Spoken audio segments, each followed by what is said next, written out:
Doctora Laura de Girolamo.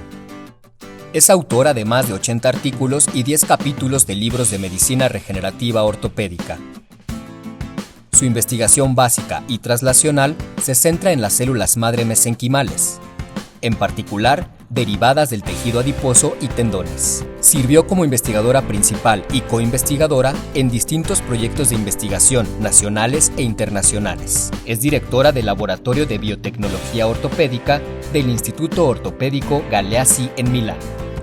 La doctora Laura Girolamo es ponente en el segundo Simposio Internacional de Células Madre. Hello everybody, thank you for this kind invitation. I'm just very sad I cannot be there with you.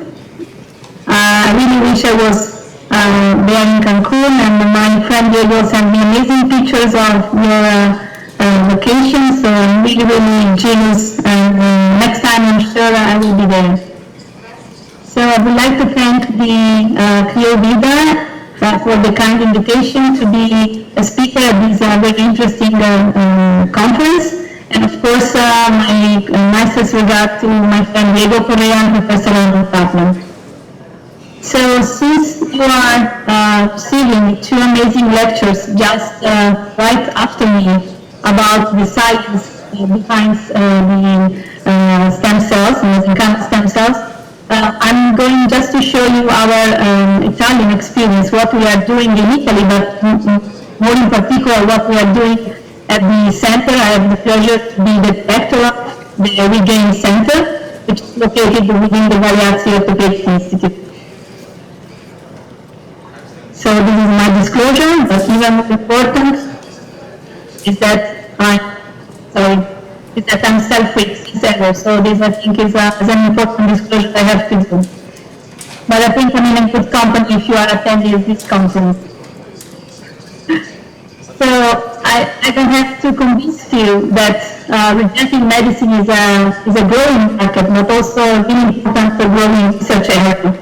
And as you can see, by 2053, so in a few years, we are expecting an increase of many different aspects of market of the regenerative medicine, but especially the cell therapy. And also at the research level, in the last 15 years, we have seen an incredible exponential increase of the number of papers which are about the regenerative medicine or tissue engineering. This is just a demonstration of the interest of the scientific community in this field. And this is even more true for what concerns musculoskeletal regenerative medicine. As you see, in 2017, it has been estimated that about 1/3 of the business for regenerative medicine is for musculoskeletal. So we are talking about a huge piece of the cake of the regenerative medicine for what concerns the musculoskeletal field. And in our mind, the musculoskeletal regenerative medicine is of course something that can be useful for the old people, so for people who are losing their function related to joint diseases or muscle and diseases, but also it can be a great help for active people to either return to play or not to stop play, and therefore to help them to extend their life. So when we hear the word regenerative medicine, many things come to our mind. Positive things like that regenerative medicine has been called by someone as the penicillin of the 21st century, given the importance of these new discoveries. Another thing that can come to our mind is that regenerative medicine offers infinite opportunities. It's a field where multidisciplinarity is very important because different professionals are collaborating to regenerative medicine. And also, for this reason, regenerative medicine offers a broad spectrum of applications. I'm talking about musculoskeletal, but you know many fields are interested by regenerative medicine. But at the same time, when we hear the word regenerative medicine, some more negative thoughts come to our mind. There's a kind of, let's say, creativity with regenerative medicine in some cases. the lack of homogeneity in terms of protocol, way of application, indications, and the lack of consistent rules and regulations. And all of these sometimes, in some cases, bring to improvisation, which is something that we do not like because we are still talking about something which is science, something which is medicine. So the rationale behind the creation of our regenerative medicine center is that we had lack of consensus about three very important things. The real effectiveness of the procedure, we still have really conflicting results, and if you read the literature, you know better than me how difficult it is to find a conclusion if you read the papers, if you read what has been published in the literature. We also have lack of consensus about the post-application implications of the different products. Products that are developed on a daily basis in the company, so we have increasing number of devices, but not all of them have been tested. At least it has been not demonstrated that clinical relevance. At the same time, we have scarcity of efficacy data for these devices. And then also the lack of consensus about the correct use of procedures. As I was saying, we have inconsistent protocols, and we have a variety of number of applications, injected volumes, and many other parameters are actually not, there's no consensus about this. So for this reason, in 2017, pretty recently, we created the Regenerative Paleatic Institute. At that time, we have been already using regenerative medicine approaches for many years, but not in the way we are using now. So we built the integrated platform for the medical treatment of patients with regenerative medicine techniques. But before moving forward, I would like to tell you a few things about where is Regain and which institute Regain belongs to. So the Regain is within the Galeazzi Orthopedic Institute, which, as you can see in this map, is in the north part of the city, Milan, which is not far actually from the Duomo of Milano. I'm sure you all know the Duomo of Milano. But I'm sure that even more that since we are in Mexico, you know even more that is what is Zero, the stadium.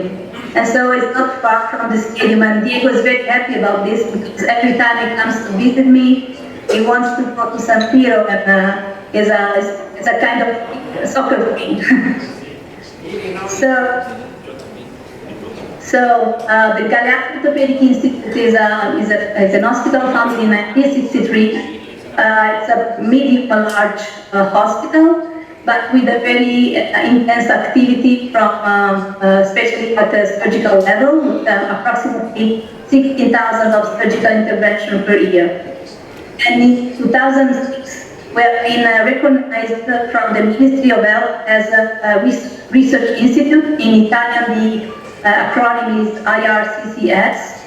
And actually, this recognition is given to the hospitals that are able to combine in an efficient way the clinical assistance, research activities, and health economic balance. And at the moment, we have only 50 hospitals in Italy with this recognition. Because we are a research hospital, we do research in different research areas. The one I'm involved in are the tissue engineering and cell therapy for musculoskeletal system and sports medicine and surgery.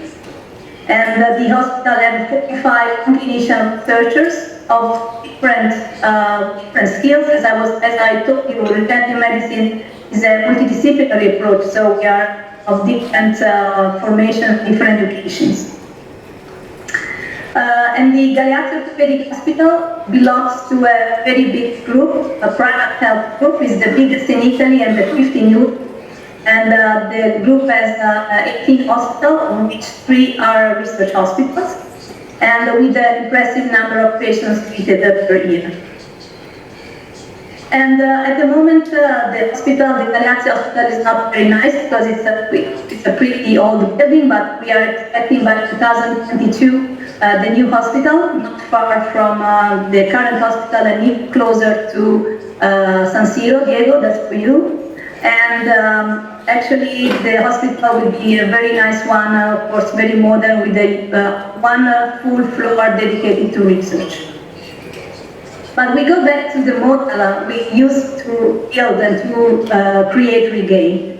Actually, our scope was to provide our patients with mindful treatment, creating a network of regenerative medicine centers, and we wanted to be a reference point for regenerative medicine procedures, at least at national level, but we are trying also to do this at international level. So we had the project was managed at the beginning by our CEO and COO, of course by our legal department, and involved the clinicians, the research staff, the specialized nurses, which are still, of course, all involved in the activities of Regain. And we actually tried to get the approval on clinical evidence, and we indeed create this Regain committee, Regain scientific and clinical committee, and we try to achieve standardization, accuracy to avoid any improvisation. And what we are doing is to collect all the clinical findings, the radiological findings, and to characterize each product we use for our patients. And all of this is done by collecting data through a dedicated software. And so with the objectives to have safe, accurate, producible treatments for our patients that allowed us to interpret data and prepare recommendation, and of course to share our data with the scientific community. What we did at the very beginning with the scientific and clinical committee, which is led by our scientific director, we analyzed the existing market in terms of all the devices that allowed us to prepare the cell concentrate or blood concentrate for our patients. And we got all the information from the company, and of course also the economic offer from them. Then meet with the company representative after having evaluated their scientific documents, and the scientific committee gave a score for the device according to the quality of the device, and especially according to clinical evidence that the company were able to present about their products. And according to the score the devices had, actually we selected those who actually better present already regenerative medicine. And so we approved some devices for the clinical use. Other devices didn't close the door to anyone, but actually those who did not satisfy our threshold for the clinical relevance were approved for clinical trials only. And once they demonstrated their clinical relevance, they were included in the list of the devices approved for the clinical use. We believe very much in the 4 C's of the patient-centered care. In particular, we believe in the culture, in care, communication, and collaboration. And so we think that our patients are receive the best treatment, also in terms of welcome, specific information. They are assisted by qualified personnel. They receive a report during the follow-up, and this is very important. We have appreciated that it's very important for our patients. And of course, they also have a preferential access to further treatments if they need. But also, working at Regain is an advantage for the clinicians, because the clinicians are put in a position to use in a mindful way the regenerative medicine procedure in full compliance with the GDPR, which is the European regulation. They receive technical and scientific assistance by the Regain staff, and they actually can have, without any effort, a longitudinal data collection of their patients without enrolling their patient in specific clinical trials. And so this means that they can get consistent results, they have improved their relation with the patients, and they can also increase the quality of their publication, that they can be, of course, invited more to Congress because they have nice data to share, and they can also be KOL for companies. So at the moment at Regain, the Galeazzi is mainly an orthopedic institute. We also have other partners like plastic surgery or neurosurgery, but it's mainly dedicated to orthopedics. So we actually have the treatment areas are knee, hip, shoulder, elbow, and ankle. We have recently also started with spine, but only for pain therapy. And I was saying we are also treating some oral pathology, and we perform some aesthetic and reconstructive procedures, but I'm not going to tell you today about this. In particular, we are using platelet concentrates, bone marrow derivatives, and adipose tissue derivatives. Our patients are treated in an outpatient surgery center, and all of them are private patients because the Italian Ministry of Health not recognized yet, so they are not covered by the national system.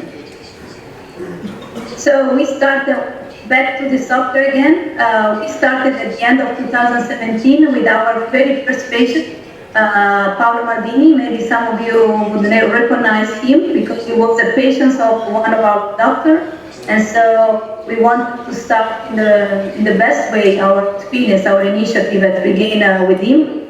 And actually he got microfragmented fat infiltration at his knee. Now, of course, he's not playing anymore, but he's almost a professional tennis player now. And so at the beginning he was not very satisfied with the treatment, the first couple of months, but then after 3-4 months he called us and said that it was really good and he was recovering his function. So it was a good case. And we started at the end of 2017 with the help of RegionMed. RegionMed is a company based in the US. They facilitate the creation of regenerative medicine centers, so we started with them. We are no longer partner now, but I think their help was crucial in our activities. And at the moment, we have treated 348 patients for a total number of 564 procedures, most of which at the knee. Analyzing our case series, actually, the most treated patient is men between 50 and 65 years old, with a mean age of 58. So these patients are the typical patient who probably many of you have met in your clinical practice. Actually, these patients are still very active, but of course they are growing old a little bit, so they have some pain at the knee or kidney tendinopathy is the most frequent reason why they come to us. And we provide them with a conservative treatment, and just to allow them to regain their activity they loved to do before. So the Galeazzi Institute, the Regain is actually supported by the Galeazzi Research Lab, which is also I have the pleasure to be the director of one of this laboratory, the PD Biotechnology Lab. And together, the Galeazzi Research Lab actually in the last 10 years has published more than 350 publications in regenerative medicine or tissue engineering. And all of these publications are about osteoarthritis, tendinopathy, but also spine disorder, bone loss, and bone infection. And actually, we are recipients of several national and international research grants that allow us to conduct this research. And at the moment, we are also the leader of the European Orthobiologics Initiative, which has been supported by ESCA and ICRS. And we are studying mainly tendinopathies, basic science behind tendinopathies, and we have published different papers, different applications of studying tendinopathies. We also have studied the use of adipose red stem cells in the repair of critical defects. And one of our main research topics, which we are now studying together also with Diego, is osteoarthritis. So we are trying to study osteoarthritis from all the perspectives, and we are publishing a nice paper about this. We are finding nice data. And also, not only osteoarthritis, but also focal chondral lesions. So the smaller lesion, which, however, can lead to osteoarthritis, and so it's very important to prevent this degeneration, and we can treat this chondral lesion with stem cells or with other biologics. And so Regain, given the strength given by the research lab of the Galeazzi Institute, is a perfect match between basic science and clinic, which is probably what we need, what we still need in regenerative medicine. And indeed, given the presence within the hospital and next to Regain of a research lab, we can characterize every time we inject an orthobiologics to our patient, we can characterize the product. If we are talking about concentrate, of course, we are going to analyze the platelet and leukocytes and count them. And if we are talking about bone marrow or adipose tissue concentrate, we also provide a cell count and flow cytometry, so immunophenotype of this product, so that we can correlate, eventually we can correlate the outcome of the patients with the product characterization. This is very important, we think, because as you know, in this moment, if you read the literature, you have around 25% of no responders. And we still don't know why, because apparently the indications are correct. There should not be a reason why these patients do not respond to the treatment, whereas others respond in an amazing way. So we think there might be a reason behind this, and we are trying to investigate what's these reasons. And so combining the product characterization with the patient data collection, and I mean analysis and background data, but also objective and subjective clinical functional assessment, we might be able to give an answer to these questions. So why some people do respond so well and others do not. So we provide a complete patient evaluation at scale. And we analyze our data, as I told you at the beginning, with a dedicated software that we have during these years. We have improved and ameliorated. And we developed a treatment path for each given pathology and treatment. So it's very easy also for the research staff, but also for the patient who received the survey to fill them, just because we have prepared standardized treatment path for each pathology, each case. And this allows us to provide the longitudinal follow-up of our patients without, again, enrolling our patients in a specific clinical trial. And the dedicated research staff of Regain, which are composed by data managers and statisticians, actually they can analyze and manage the data we are collecting. And this is just an example. I don't want to talk about data today, but this is just an example of the analysis of the graph of the data that our doctor, our clinicians can easily see on their iPad or iPhone, just because of about their patients, a subcategory of patients, of course. For example, in this case is just about the use of PRP in NeoA for the different pumps we're using. And this is about NeoA patients treated with adipose tissue, and in terms of whose total score, and again with Tegner. And as you can see, for example, of course, the patients do not go back exactly to the Tegner activity. The Tegner activity scale is a scale who don't know is a scale about the sport activity level of our patients. As you see after the follow-up, this is a 6 months follow-up, the patients come back to sport activity level which do not be significantly different from that they had for the injury, for the onset of the symptoms. However, even if we strongly believe in the longitudinal data, because I think they represent better the real world, still we think that randomized clinical trial, level 1 clinical trial are needed. And in this slide, you can see, I'm not sure how big is your screen, maybe you cannot read, but here on top you have the number of different papers about the use of bone marrow stromal cells, and here adipose stem cells. And green and red relate to these categories of these parameters that should be reported in each level 1 studies.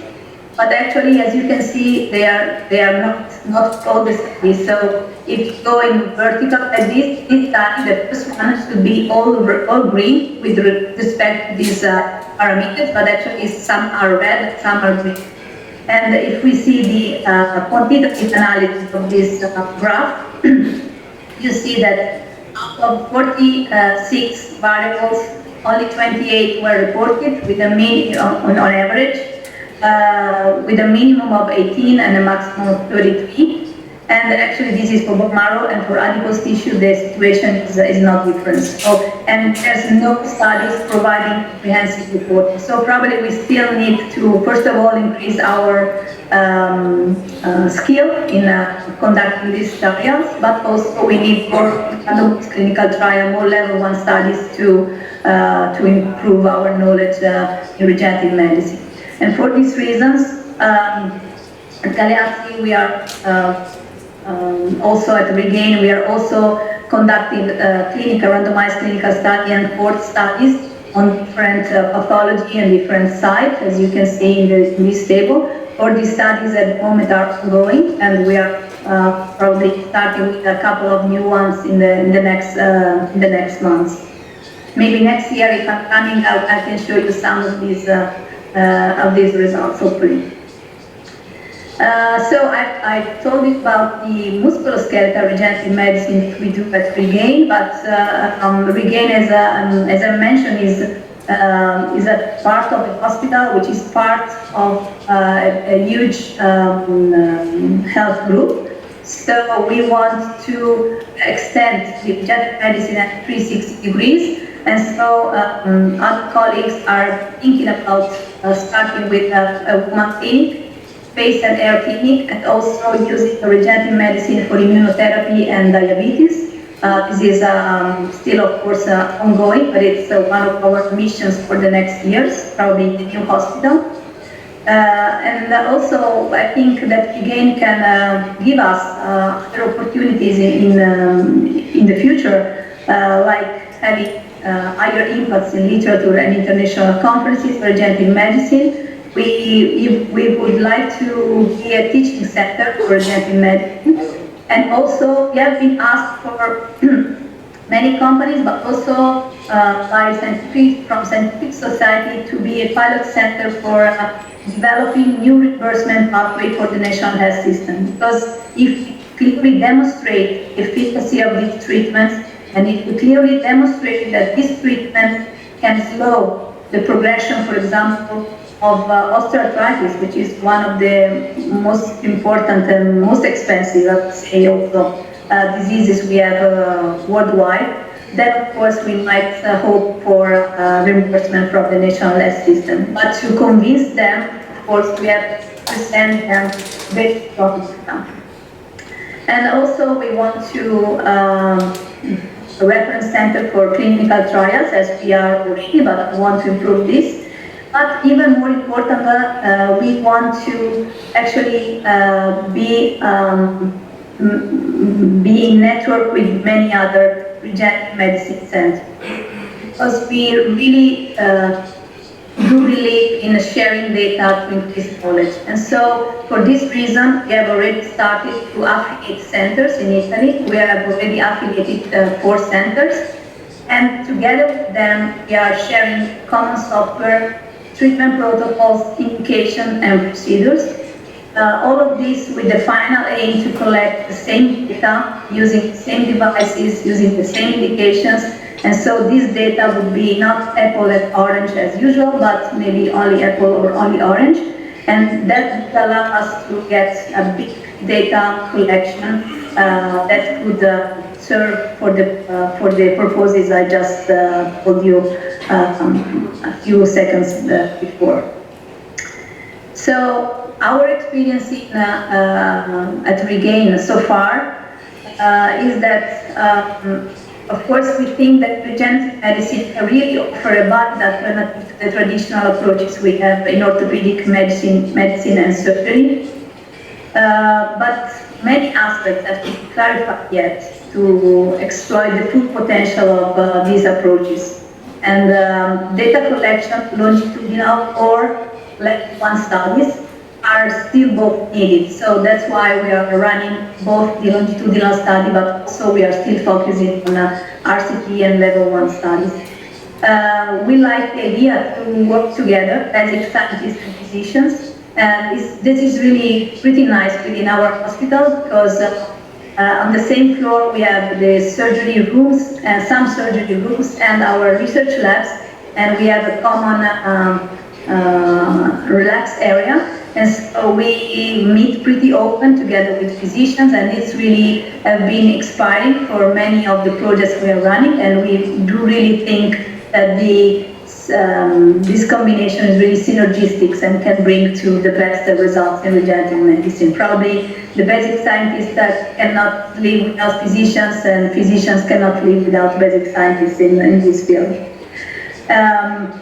And the Regain is intended as an instrument to use the regenerative medicine techniques while keeping intact their scientific value, because really, I think none of you there in the room like the idea that regenerative medicine can be seen as something which is magic. It's not magic, regenerative medicine. There's lots of strong science behind, and you will listen to Professor Kaplan just right after me, and Diego as well, and you will be even more convinced that how strong is the science behind the potential and the efficacy of these procedures. So we wanted to use this regenerative medicine, keeping in mind how important is the science behind them. And finally, we really strongly believe in the data, and so the more the better. And that's why we really would love that you or other centers join our initiative, because it's we didn't build anything extraordinary, but it's just we probably standardized something that needed to be standardized, and so probably putting together all our efforts, we would get easier to the point where we all want to get. And indeed, we really strong believe in the concept of team, and again, is a team, especially the team I consider part of Regain is, of course, all the clinicians who on a daily basis deliver these procedures, but even more, I consider the Regain team of the people who work behind the center, so our data manager, the marketing manager, the statisticians, and of course all the members of the clinical and scientific committee, and the guys of my orthopedic biotechnology laboratory who provide the characterization of all the products that are injected in the patients. And of course, there are many other people collaborating in this center: nurses, secretary anesthesiology, radiology, plastic surgery, analytic laboratory, of course, and of course all the leader of the manager of the hospital and of the San Donato group. So I hope I give you an overview of what we are doing in this moment in Italy, especially at Milano at Regain. You are all welcome to contact us if you need other informations, and I really thank you again for the invitation to join this amazing conference. Thank you so much.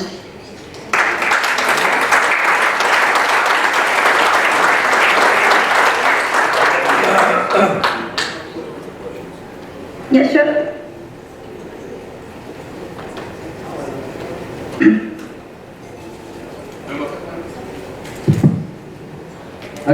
mucho a la doctora Laura de Girolamo desde su videoconferencia en Italia y abrimos una sesión de preguntas y respuestas. Le solicito solamente que lo hagamos al micrófono para que el doctor Diego pueda hacer la traducción y escuchamos la respuesta de parte del doctor Diego.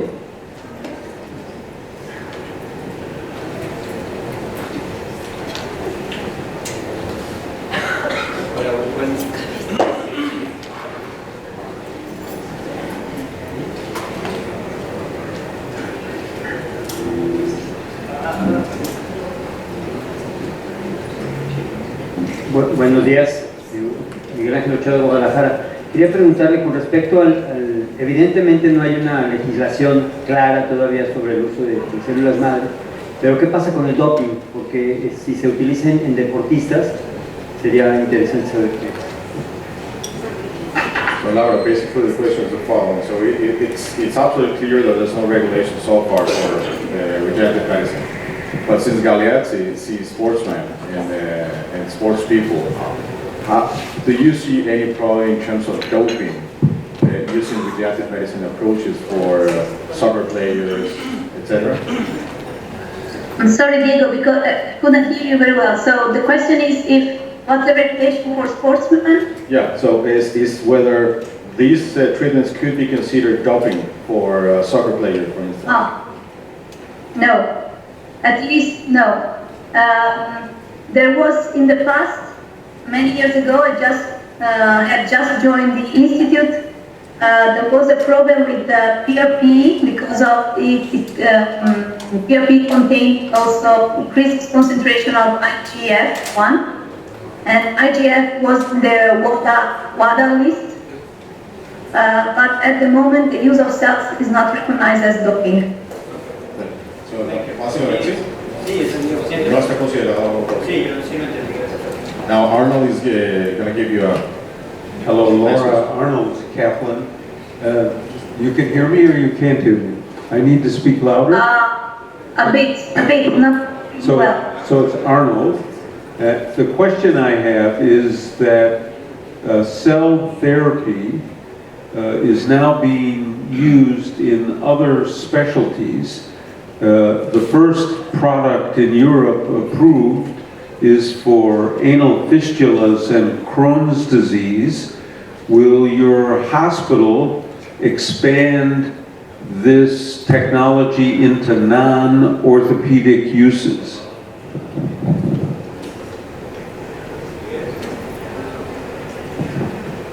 Oh, you're not coming through. Wait 1 second.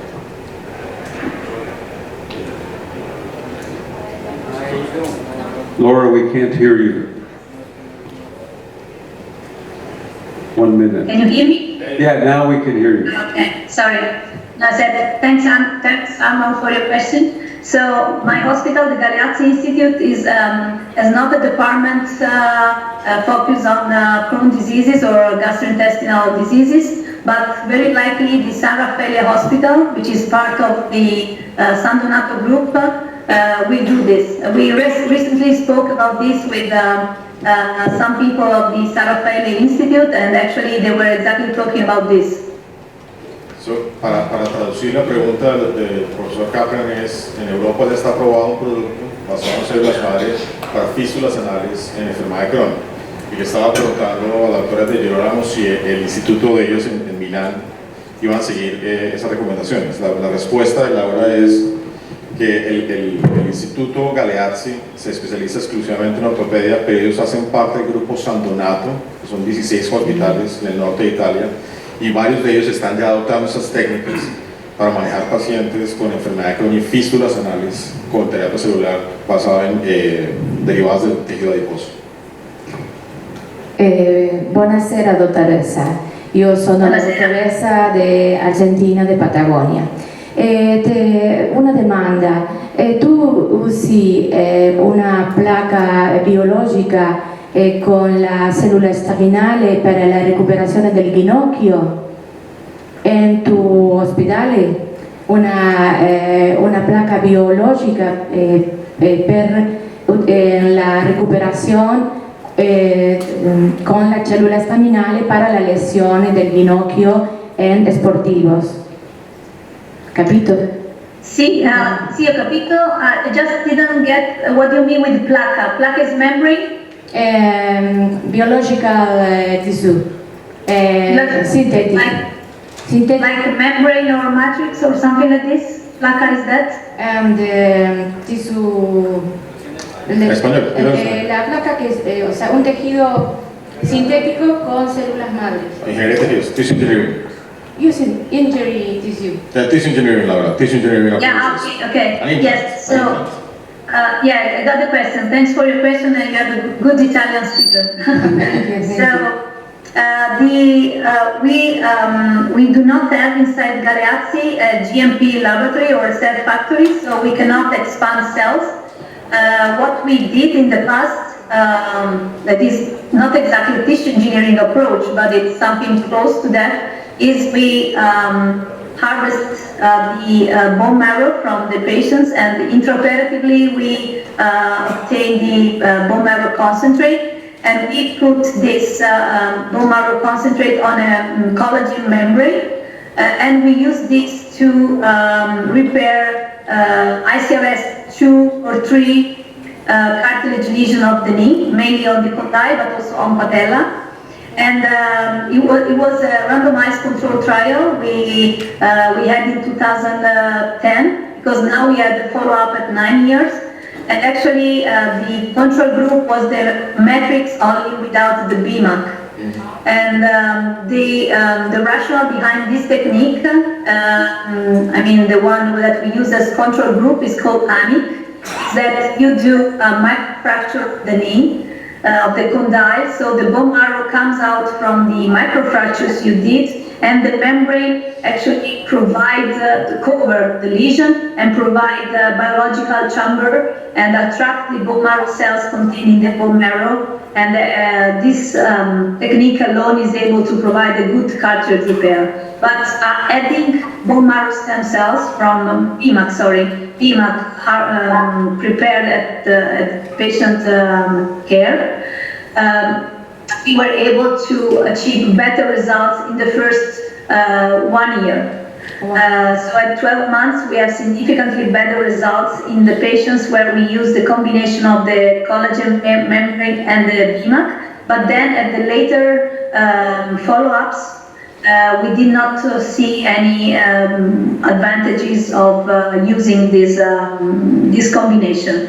However, the doctor, the surgeon who did this study, is very involved in sports medicine. Is currently the head physician of FC Inter. And he was very interested by this technique because actually it's providing better results at the short time point. So in the early time point is really relevant for people who are practicing sport, because one of their major needs is to come back to their activity as soon as possible.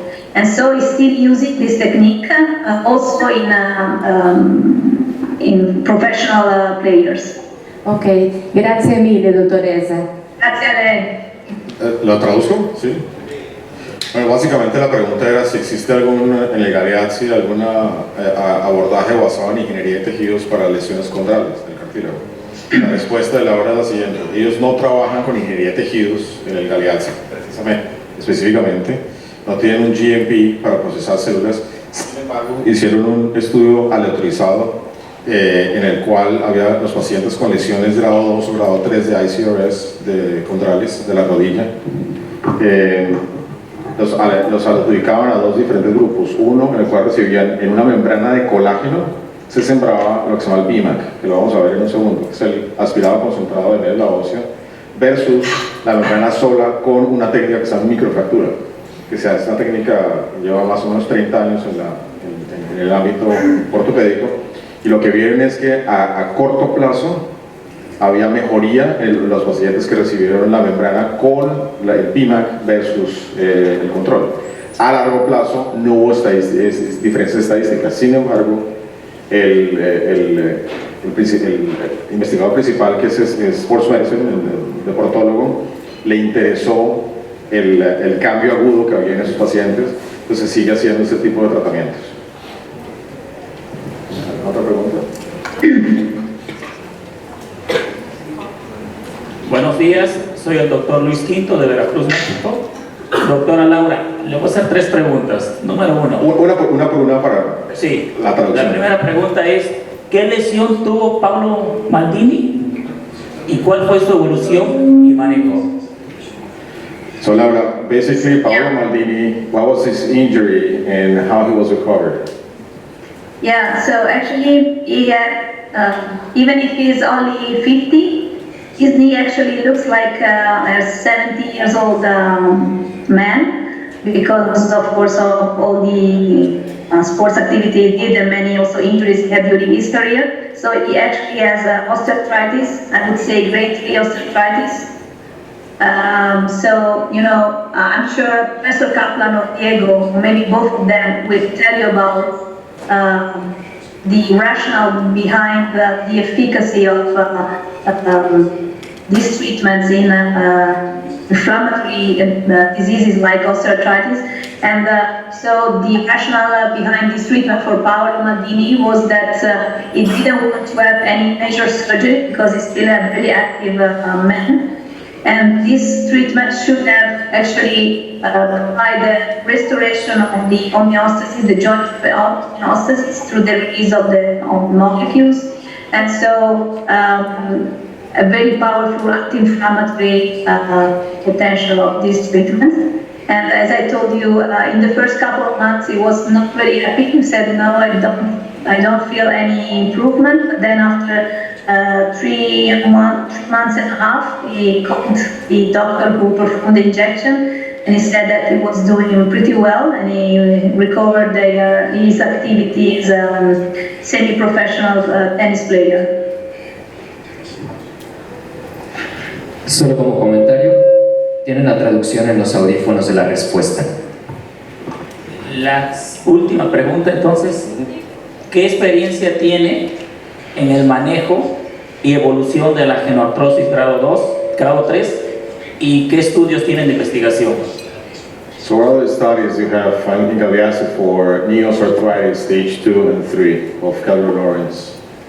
Yeah, so in the ongoing studies, I show you the slides. We have an ongoing study about exactly patients with DOA grade 2 and 3 with a stromal vascular fraction. I don't have data to share with you today because we started only a couple of months ago, so we don't even have the first follow-up. But from the longitudinal data we had from the regain patients, actually we see that these patients is beneficial for them. The treatment with microfragmented adipose tissue, at the moment we are used that, more than with PRP. That's the current data. We don't have, we cannot claim for this in a clear way because we are still collecting data. We did not reach the final follow-up, which in our mind for this study is 2 years. But at the moment it looks like that FAT is performing better for this pathology than PRP. And again, if we talk about PRP, we should specify which devices we use because you know how many different PRP we have with different features and characteristics. So it's very complex because we are using different devices. So it would be very long to share with you all these differences. But at the moment, our experience with Keller-Lawrence 2-3, the fat tissue is pretty good. And also from other studies that have been published already, these patients benefit from the treatment. Okay. Una cosa para los que no sepan quién es Paolo Maldini. Paolo Maldini es una de las 3 mejores defensas en la historia del fútbol. Selección italiana, AC Milan y el grupo de Laura lo trata en el Alianza. We have a last question from Arnold again. Laura, so it's expected that with MSC therapy, there'll be some patients who are non-responders. And so with your data, I would urge you to segregate out the non-responders and then rank the responders, because for us, we want to know whether it's a 10% improvement, a 50% improvement, or 100% improvement. And if you take out the non-responders, you'll be able to better see the potency of the preparations and be able to rank the patients. And for the physician, this is more important than some average number that includes the non-responders. So in looking at your data, it's clear that you have a responder group and a non-responder group. And so for us, the people in the industry, we would like to know the ranking of response. Yeah, I definitely agree with you, Arnold. That's very important. And as I was saying, we have around about 20 to 25% of no-responders. We don't know exactly why, but if we exclude these patients from our case series, the response of our patient is really good. It's really, these treatments are really effective. And with Lisa Cohn, Arnold, that you know very well, we have just submitted a grant proposal for the Ministry of Health, Italian Ministry of Health, where we are going to treat patients with both BMAC and microfragmented adipose tissue, patient with the Kaiser-Lorentz 3-4, with or without bone edema. So it's a huge study. We had more than 300 patients, and we will going to stratify the results. And we are using a omics approach, proteomics and nucleomics, just to analyze the profile of the responder, the best 10 responders versus worst non-responders, just to see if we have differences somehow in the profile, genetic profile of these patients, and also, of course, in the composition of the product we injected. So hopefully we will grant it.